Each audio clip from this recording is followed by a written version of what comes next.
Assalamualaikum warahmatullahi wabarakatuh. Perkenalkan, saya Silva Sri Tunggadewi, mahasiswa PLP UNS yang bertugas di SMK Negeri 3 Surakarta. Pada kesempatan kali ini, saya akan memberikan materi pembelajaran terkait dengan manajemen pengadaan. Sebelum masuk ke materi, saya ingin mengambil salah satu contoh, yaitu sebuah toko. Pada sebuah toko terdapat kegiatan antara lain transaksi jual beli, ada pelayanan, pencatatan pendapatan dan pengeluaran, dan pengisian stok. Nah, pada pengisian stok ini kita akan bisa mengaitkan dengan materi yang akan kita pelajari, yaitu manajemen pengadaan. Berikut adalah pembahasan lebih lanjut mengenai manajemen pengadaan. Dalam bab ini, kita akan membahas cara dan strategi yang perlu diperhatikan organisasi dalam melakukan pengadaan barang atau jasa. Karena aktivitas pengadaan ini sangat berpengaruh dan berkontribusi besar pada efisiensi dan efektivitas organisasi, maka diperlukan strategi yang tepat untuk melakukan pengadaan. Di poin pembahasan pertama, kita akan mempelajari terkait purchasing versus procurement, di mana purchasing ini memiliki arti pembelian, sedangkan procurement ini memiliki arti pengadaan. Dari segi bahasanya, purchasing ini lebih spesifik, yaitu mendapatkan barang dengan cara membeli, sedangkan procurement ini atau pengadaan bisa diartikan secara lebih luas, yaitu memperoleh barang atau jasa untuk perusahaan melalui tindakan pembelian, menyewa, tukar tambah, mengontrak dengan sumber daya eksternal untuk menyelesaikan suatu proyek yang dimiliki oleh perusahaan. Di sini kita akan membahas terkait fokus pekerjaan. Pada aspek fokus pekerjaan, procurement atau pengadaan memperoleh barang atau jasa untuk perusahaan melalui tindakan yang seperti tadi yang sudah saya sebutkan. Terus yang purchasing ini, untuk aspek berikutnya ada fokus pekerjaan. Untuk pengadaan, fokus pekerjaannya di manajemen hubungan, negosiasi, dan strategic thinking. Sedangkan di pembelian, fokus pekerjaannya manajemen inventaris, pengiriman, penerimaan, dan pembayaran. Untuk aspek tujuan akhir, pada bagian pengadaan, ini memfasilitasi alur kerja yang efisien untuk tim Anda dan menjadi strategis tentang kapan, di mana, dan bagaimana Anda memperoleh barang dan jasa eksternal. Kemudian tujuan akhir dari pembelian adalah memenuhi kebutuhan internal perusahaan. Kemudian memasuki poin berikutnya, terdapat perkembangan pembelian. Dapat kita lihat di layar, di sini terdapat tahun-tahun perkembangan pembelian berlangsung. Yang pertama, tahun 1850 sampai 1900. Pada tahun ini, publikasi menyinggung pentingnya material man atau manusia dalam menyeleksi, menerima, dan mengirim barang. Kemudian masuk ke 1900 hingga 1939. Di sini terdapat peletakan dasar pengelolaan pembelian, munculnya berbagai literatur pengadaan barang keperluan perang. Kemudian memasuki tahun 1939 hingga 1946. Terdapat pelatihan dalam bidang pengadaan barang, anggota NAPM semakin banyak, namun fungsi pembelian masih kurang. Memasuki tahun 1946 hingga 1960, fungsi pembelian masih kurang. Pelopor Ford Motor Company dan General Electric melakukan analisis untuk mengurangi biaya produksi.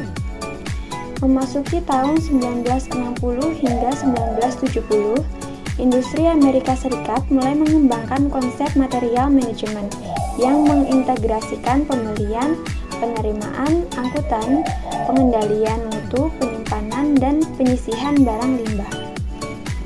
Kemudian memasuki tahun 1970 hingga 1999, pada era ini disebut sebagai era globalisasi karena persaingan yang semakin ketat, perkembangan teknologi juga cepat, dan teknologi informasi semakin berkembang, mendorong perubahan persepsi dan cara pembelian di kalangan masyarakat. Kemudian memasuki tahun 2000 hingga sekarang, manajemen supply chain ini sudah terpadu. Peran pemasok semakin penting untuk mencapai tujuan perusahaan. Persaingan semakin pesat dan kualitas ditentukan oleh rantai pasok. Kemudian memasuki slide berikutnya, procurement sebagai penentu daya saing. Kegiatan pengadaan barang dan jasa memiliki peranan penting di perusahaan karena pengadaan merupakan salah satu fungsi penting dalam penyediaan berbagai kebutuhan perusahaan, baik barang ataupun jasa perlengkapan lain. Pengadaan di perusahaan industri perlu memperhatikan hal-hal sebagai berikut. Yang pertama, bahan baku dan bahan penolong atau material yang tepat. Yang kedua, ada jumlah yang mencukupi atau the right quantity. Yang ketiga, mutu yang memadahi atau the right quality. Yang keempat, ada waktu yang tepat saat dibutuhkan atau the right time. Yang kelima, tempat yang tepat atau the right place. Yang keenam, sumber daya yang tepat atau the right source. Yang ketujuh, ada harga yang wajar dan layak atau the right place. Aktivitas pengadaan dari bahan-bahan tersebut sangat menentukan keberlangsungan proses produksi yang ada di perusahaan. Jika terdapat ketidaksesuaian pada aspek-aspek tersebut, maka akan dapat mengganggu keberlangsungan proses produksi. Kemudian memasuki poin berikutnya, yaitu ada prinsip pengadaan. Di sini bisa kita lihat terdapat beberapa prinsip yang ada di pengadaan. Yang pertama adalah efektif, bahwa aktivitas pengadaan harus tepat sasaran, dapat memenuhi kebutuhan barang dan jasa organisasi. Yang kedua, efisien, bahwa aktivitas pengadaan harus dapat menghasilkan penyediaan barang atau jasa yang mempunyai value atau nilai terbaik dengan korbanan sumber daya yang minimal. Yang ketiga, terbuka, bahwa aktivitas pengadaan terbuka bagi para pemasok yang memenuhi persyaratan. Kemudian, transparan, bahwa proses aktivitas pengadaan dilakukan secara transparan tanpa ada yang ditutup-tutupi. Yang kelima, ada bersaing, bahwa pada aktivitas pengadaan memberikan kesempatan untuk bersaing secara sehat. Yang keenam, adil, bahwa pada aktivitas pengadaan memberikan informasi dan perlakuan yang sama bagi seluruh peserta atau calon pemasok.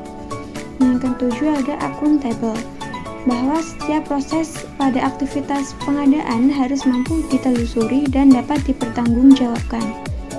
Yang kedelapan, mengutamakan produk dalam negeri. Yang kesembilan, mengutamakan produk yang ramah lingkungan. Yang kesepuluh, mengutamakan produk yang beretika.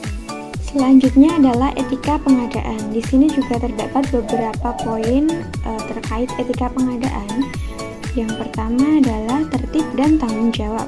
Yang kedua, profesional, mandiri, dan menjaga rahasia. Yang ketiga, tidak saling mempengaruhi. Yang keempat, menerima dan tanggung jawab. Yang kelima, menghindari konflik of interest. Yang keenam, menghindari dan mencegah pemborosan dan kebocoran dana. Yang ketujuh, menghindari dan mencegah penyalahgunaan wewenang. Yang kedelapan, tidak menerima, menawarkan, dan menjanjikan. Kemudian memasuki poin terakhir dari pembelajaran kita pada hari ini, yaitu ada strategi pengadaan. Strategi pengadaan merupakan langkah yang sangat penting dalam manajemen pengadaan. Pentingnya strategi pengadaan ini dilatar belakangi oleh dua hal. Yang pertama, jumlah pendapatan yang dibelanjakan organisasi untuk pengadaan barang cukup besar, yaitu 60-80%. Sehingga benar-benar perlu menggunakan strategi agar tidak terjadi pemborosan serta mendapatkan barang atau jasa yang berkualitas dan kontinuitas pasokan dapat terjaga. Kemudian untuk latar belakang yang kedua, persaingan semakin ketat sehingga perlu senantiasa mengembangkan produk-produk yang perlu didukung dengan pasokan bahan baku serta peralatan. Jika tidak disusun dengan baik, maka akan sulit untuk bisa mengikuti persaingan tersebut. Kemudian, strategi pengadaan ini juga memiliki tujuan. Tujuan yang pertama yaitu mengurangi dan menghindari biaya. Dengan strategi yang baik, maka perusahaan akan dapat melakukan penghematan. Strategi negosiasi dengan rantai pemasok juga dapat memberikan potongan biaya bagi organisasi, sehingga dalam hal ini organisasi diuntungkan. Kemudian tujuan yang kedua, mengurangi dan menghindari resiko. Resiko pembelian sering timbul dari hubungan dengan pemasok yang diakibatkan karena tidak ada kontak dan kontrol langsung dengan pemasok.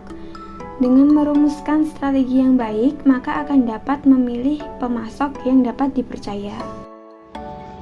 Demikianlah materi pembelajaran yang bisa saya sampaikan pada hari ini.